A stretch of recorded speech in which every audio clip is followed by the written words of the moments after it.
शक्तीपीठ करायचं असेल तर आधी राजीनामे द्या आणि शक्तीपीठ मुद्द्यावर निवडणूक जिंकून दाखवा. विशाल पाटलांचा महायुतीला आव्हान. शक्तीपीठ महामार्ग करायचा असेल तर आधी राजीनामे द्या, निवडणूक जिंकून दाखवा आणि मग शक्तीपीठ करा, असे आव्हान अपक्ष खासदार विशाल पाटलांनी महायुती सरकारला दिलं आहे. मतदान विरोधात जाईल म्हणून शक्तीपीठ करणार नाही अशी घोषणा निवडणुकीपूर्वी केली आणि निवडून आल्यावर आता शक्तीपीठ करणार अशी भूमिका घेतली जात आहे. मग जमिनी घेणारच असाल तर राजीनामे द्या आणि शक्तीपीठ करणारच या मुद्द्यावर निवडणूक लढवून जिंकून दाखवा, असे आव्हान खासदार विशाल पाटलांनी महायुती सरकारला केलं आहे. सांगलीच्या बुदगावमध्ये पार पडलेल्या शक्तीपीठ बाधित शेतकरी मेळाव्याप्रसंगी ते बोलत होते.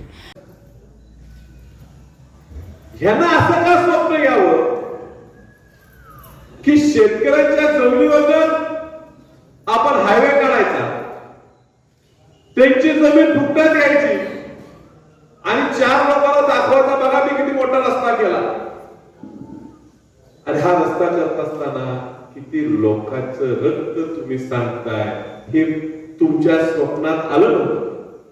स्वप्न बघा विकासायचे, आम्हाला विकास करायचा.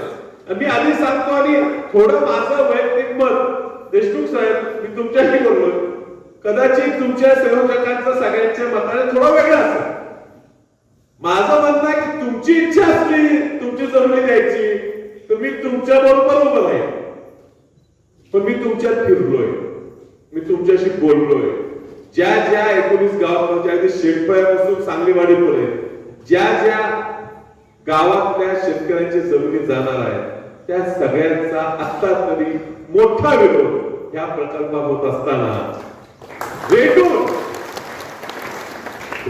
तुमच्या गावात बसून तुमच्या जमिनी मोजायच्या, तुमच्या जमिनी बळकावायचा हा जर गाव शासन करणार असेल तर लोकप्रतिनिधी म्हणून, मी तुमचा लोकप्रतिनिधी म्हणून मला काय पार्टीने तुम्ही सांगायचं कारण नाही. मी अपक्ष निवडून आलोय, कुठल्या पक्षाचा माझ्या दबाव नाही. मला एक दुःख एवढं वाटते की आम्ही ज्यावेळी सुरुवात केली शेट्टी साहेब ते बरेच लोकप्रतिनिधी माझ्या बरोबर होते, पण कुणी काय दम दिला माहित नाही.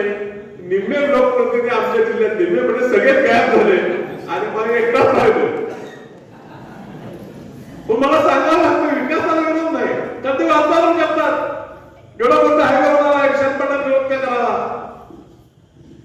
लष्कराच्या भाकऱ्या भाजायची जबाबदारी आमच्यावर येणार असेल तर हरकत नाही, पण प्रत्येक वेळी आमच्यावर कशाला तरी नुकसान भरपाई द्यायला नको का?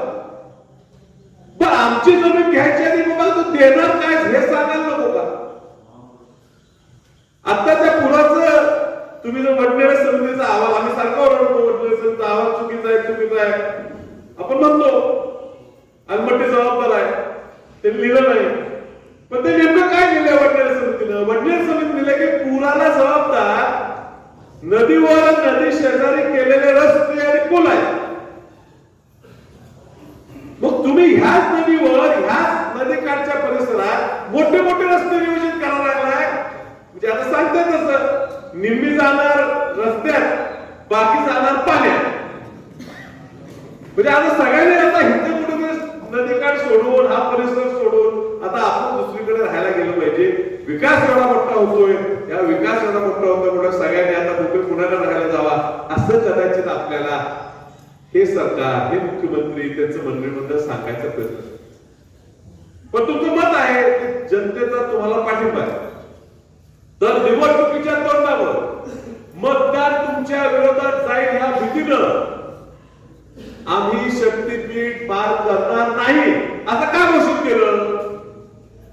निवडणुकीची आधी घोषित केलं, निवडणूक झाल्यावर निवडून आल्या पुन्हा म्हणा आम्ही करणारच आणि काय वाटत नाही पण आलो यायची आम्ही तुमच्या जमिनी घेणारच. तुमचा एवढा विश्वास असेल तर राजीनामे द्या, शक्तीपीठ करणार ह्या मुद्द्यावर निवडणूक लढवून ह्या ठिकाणी जिंकून दाखवा, मग आम्ही तुम्हाला मान्य. तर शेतकऱ्याच्या जमिनी बळकवायच्या ह्या डावाला तुम्ही आम्ही सगळे मिळून हळून पाळायचा. मी वैयक्तिक प्रत्येक गावात पुन्हा एकदा शेतकऱ्यांना विचारून जाणाऱ्या शेतकऱ्यांची मतं आज नोंद घेतो आहे. जमीन आमची आहे, कुणाच्या बापाची नाही. तुम्ही स्वतःच गोष्ट सांगितलं आमची जमीन द्यायची का नाही हा निर्णय आमचा आहे. Bureau report SBN Marathi, Sangli.